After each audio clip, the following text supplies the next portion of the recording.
I never thought I would be able to own a Stark Varg. Since the day it was announced, there's nothing that excited me more than the idea of owning an 80 horsepower silent supermoto I could take anywhere I wanted. And believe me, this bike is every bit as amazing as people say it is, and I've built a number of bikes on the channel at this point, and I can confidently say this one was my favorite. But over the past 2 months of owning this bike, I've realized that maybe for me, the process of dreaming about the bike and building the bike and making videos about this bike with you guys, that's actually what I was chasing. And now that I've completed this dream Stark Varg build that I had in my head this whole time, maybe it's time to move on to bigger and even more exciting projects.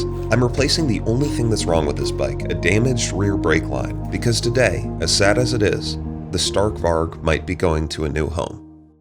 We are on our way to do something that I literally thought I would never do in my life, which is potentially trade the Stark Varg. We got it loaded up in the back. This was supposed to be my forever bike. You guys know I put a ton of time and energy and money into this bike, and for some reason today, I might trade it for a Suron. There are a number of reasons that I may be ready to trade the Stark Varg and move on to another bike, and I'll cover everything later in the video, but we have about 30 minutes to get to this guy's house. I don't know, now I'm stressed if I'm making the right decision. There we go. So to turn it on, you hold that. There we go. Now you're in neutral. To get out of neutral, you just hit the down arrow. I ride in mode 2, that's 28 horsepower. That is 60. And that is 80. But I would that in the rain today. Yeah. You might notice I'm on a 2025 Ultra B. But it's not just any 2025 Ultra B. I'll talk about that in a second. This is David. He is test riding the Stark right now. And he's never ridden one, let alone an 80 horsepower Varg on Supermotos. I hope he likes it, because I like how this bike feels so far. Whoa. Dude, this thing rips. I can't tell. Oh yeah, S. Yeah, that's 31 kilowatts. Dang. Oh my god. Yeah, it feels like it, man. This is an 81 volt, 31 kilowatt Ultra B. Brand new. He put a battery and a controller on it. Oh my gosh. Now you might be saying, Logan, that's about 40 horsepower. You have an 80 horsepower Varg. I will explain myself, I promise, okay? Have you put it in 80 horsepower yet? No, not yet. It's wet outside. I was like, is it gonna spin or is it gonna... Those tires hook up like crazy. I would say try it in 60 horsepower. Mode 4 is 60, mode 5 is 80. Give it a shot. It's really smooth. Oh. How do I change modes on this thing? Yo, I'm just realizing I don't even know how to ride an Ultra B. Why am I doing this? Holy moly. Was that 80? Yeah, that definitely, like, you can feel the front tire coming out. Othering it, I was like, oh, it's gonna go. It's yeah. gonna go. At a certain point, you get to a speed where you're like, oh, it won't lift anymore. I can just go full throttle, but it keeps lifting. It's crazy. If it was in 60 going that way, it feels like it kind of tapers off. That's when I was kind of like half throttle. Gunned it again. I was like, oh, okay, wants to still go. Dude, it's so nuts. And you're riding it on Supermoto, so I think it's a little torqueier. Hey, I have an embarrassing question. How do I change modes on this bike? Oh, there's a toggle. Push it in. Oh. Dude, that's super sick. Eco, I think I have it set at like 15, and then daily is 21, and then... Holy crap. Your Eco is 15 kilowatts? Okay. Wait, really quick so I remember. It's an 80.3 volt, 76 amp hour? Yeah. Golly. How much range do you get? For every amp hour, it's a mile. Dang, dude. 70 miles? Up to 30 kilowatts. That's like so much more than I'd ever use. It's only got 50 miles on it. That's crazy. The Torp app, I think it says it has a mile on it. Oh my gosh.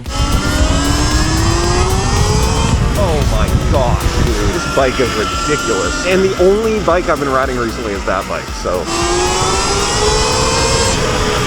So what do you think? Are you interested?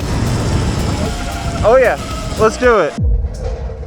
We did it, folks. We successfully traded a Suron for a Stark Varg back to a Surron. I know some of you are like, what are you doing, Logan? I have a lot of reasons I wanted to do this, but maybe showing you the bike will change your mind. By the way, this is Eclair.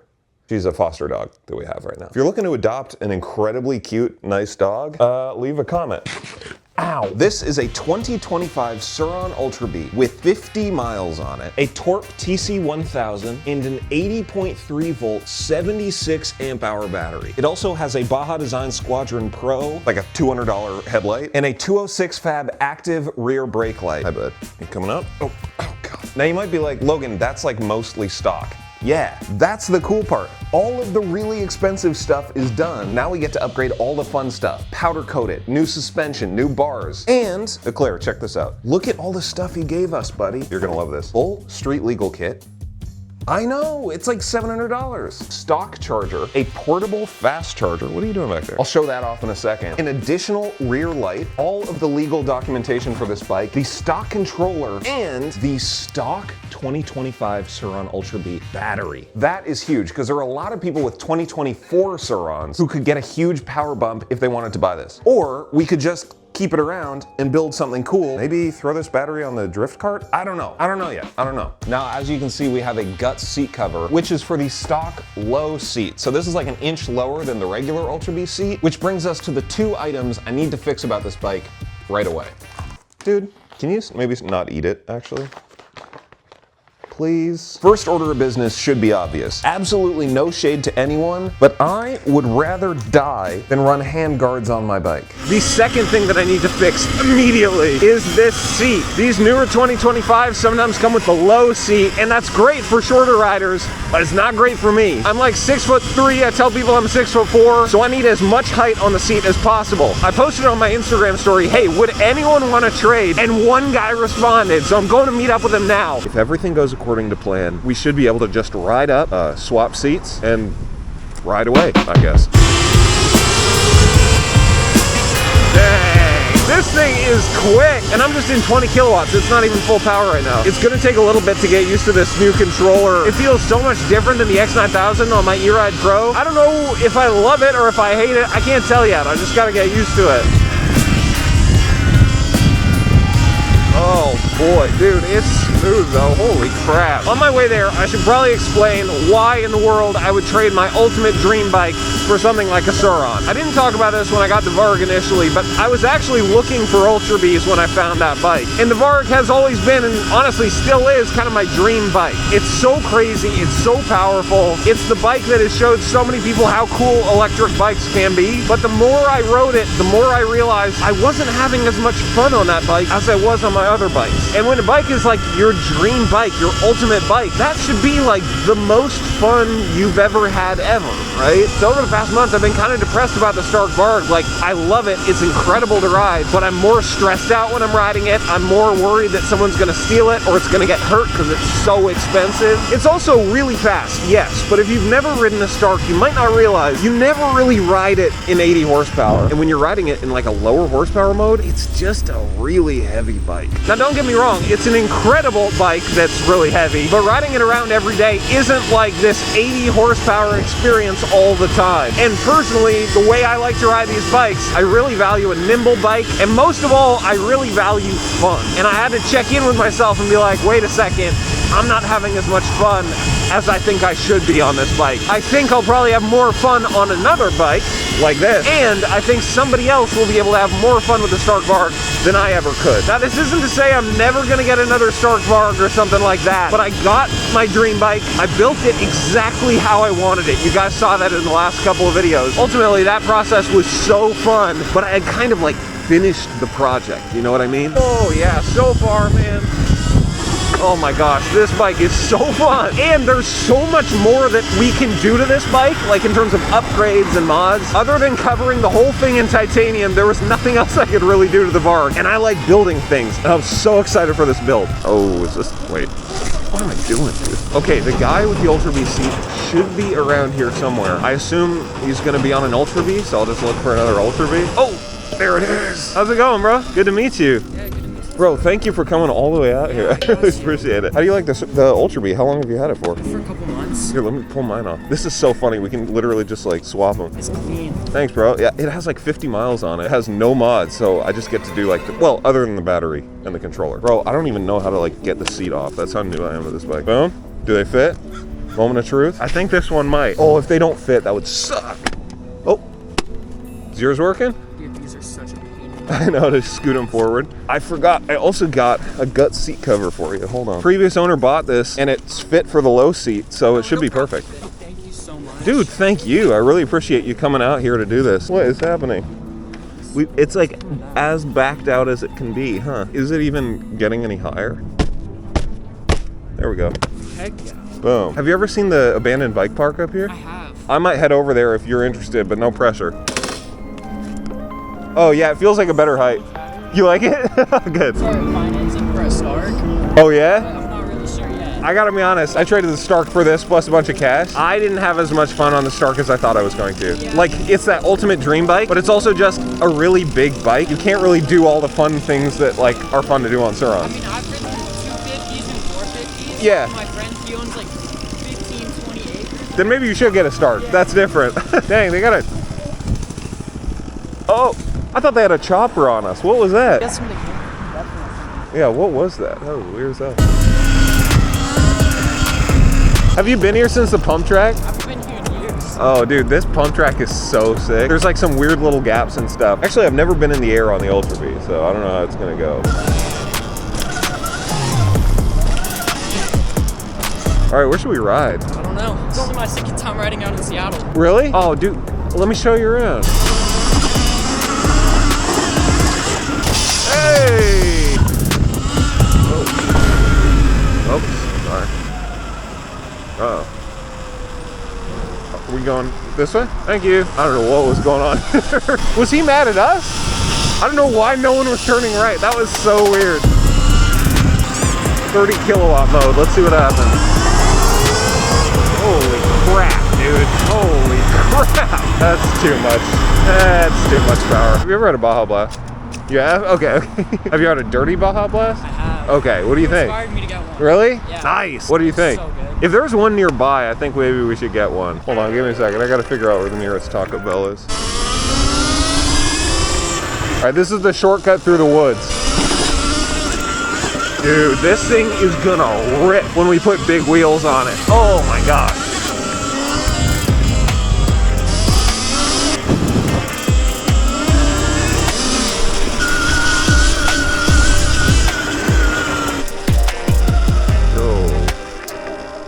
Yeah, there's no way we're getting through there. The stairs. Are you gonna do it? It's just a path? Okay, yeah, we can make it, right? I don't know. See, this is a good example of something that I don't feel like I could really do on the Varg, and maybe I shouldn't really be doing it on the Suron either. Holy crap, this is steep. Oh, dude, easy peasy. No problem at all. Hi, can we please have 2 zero sugar Baja Blasts with vanilla creamer in them? What size? Medium, thank you. Out the window and have a Baja Blast. You too. He always says that. He's the best, man. Hey, thank you very much. Hold on. Have a Baja Blast. Bye. You're again? She refused payment. Thank you. Bye-bye. Yeah, she's so nice. They're all so nice. Boom. Thank you for trading. I really appreciate it. Folks, we have come to the part of the video where I need your help. See, there was another part of this trade that I didn't really talk about, and that was cash. $2,000 to be specific. For you keeping track at home, that's 20 Benjamins. And here's what I'm thinking. That should be our budget to take this bike and make it the perfect Ultra B. But with $2,000 in the bank, we have to be particular about the mods we choose. So I need your help. If you had this bike and $2 grand, what would you do? I want this thing to be an all-arounder that I can ride on the street or put some big wheels on it and go rip the dirt. Also, while I was filming that last clip, I demolished my phone. Look at that. That is so bad, dude. It was like way up here on a tripod and it fell down and just smacked the concrete. Do me a huge favor if you're enjoying the video, please like and subscribe so I can fix my phone screen. Thank you. I don't want to have to dip into our Ultra B budget. It's too important. We got to save that money for mods. Uh-oh. It's starting to rain. Guys, we're starting to get into the rainy season and I want to still ride this bike. This is like the only downside of living in Seattle. Dang, I got to put on my jacket already. I swear it was just summer like a day ago. Whew. That's a sweet looking bike. It's actually crazy like how much fun I'm having on this bike compared to the Stark, but I am actually worried. Like, I don't want to let you guys down by not having a Stark on the channel. It was such a dream for so long to own one, and then when we finally did it, you guys were so nice and so supportive, and it was literally only possible because you guys watched the videos. And I know for a lot of people this might seem kind of like a weird move. I just want to make sure that I'm always doing stuff on the channel that you guys like, you know what I mean? So I'm very open to honest feedback. Like, if you guys are disappointed, tell me, that's cool. I'm just gonna try to make the best videos I can with this bike, and I really appreciate you guys always sticking around. Oh my gosh, this thing is so good at... I almost said it. wheelies. Dude, the Stark is so fun. My E-Ride is amazing. I love that bike, but there's something about a Surron. I'm gonna be honest, I have been missing Ronald since we traded him away to get that Stark. And this feels kind of like when I first got Ronald, my first Surron, except that the bike actually fits me and it's way better at doing that. A huge inspiration to get this bike was Real Rider. You guys probably follow him on Instagram. I don't know him personally, but that dude is so good on a bike. And when he transitioned from the Light B onto the Ultra B, his riding got so much crazier than it already was. And I can see why. This thing is so stable, it's so smooth. It's exactly the right size to be like playful, but also super stable and feel like sturdy. I know I'm kind of glazing Suron right now. Like, there are a lot of great bikes out there, but in this like class of bike, in this size, there's not really much competition for the Ultra B. The Talaria Dragon is sick. I'd love to review that bike, but I'm gonna be honest, I don't love the way it looks. It also doesn't have a headlight, which I know doesn't seem like a huge deal, but on super high voltage bikes, that turns into a massive pain in the butt, trust me. Figuring out the headlight for the Stark Varg sucked. I've also been following the guys over at Dust Moto. They're creating a crazy bike. Cirrus suspension, 30 kilowatts, all built in the USA. That thing looks sweet, but man, the cool factor of a Suron is kind of unmatched, I gotta be honest. And to have all the aftermarket support, it's just hard to beat Suron. Even though stock Surons are slower than other bikes, it's hard to beat. I know you guys know what I'm talking about. Tell me what you want to see on this bike. I feel like right now it's like a super stealthy, low-key bike. Wait a second. That gave me an idea.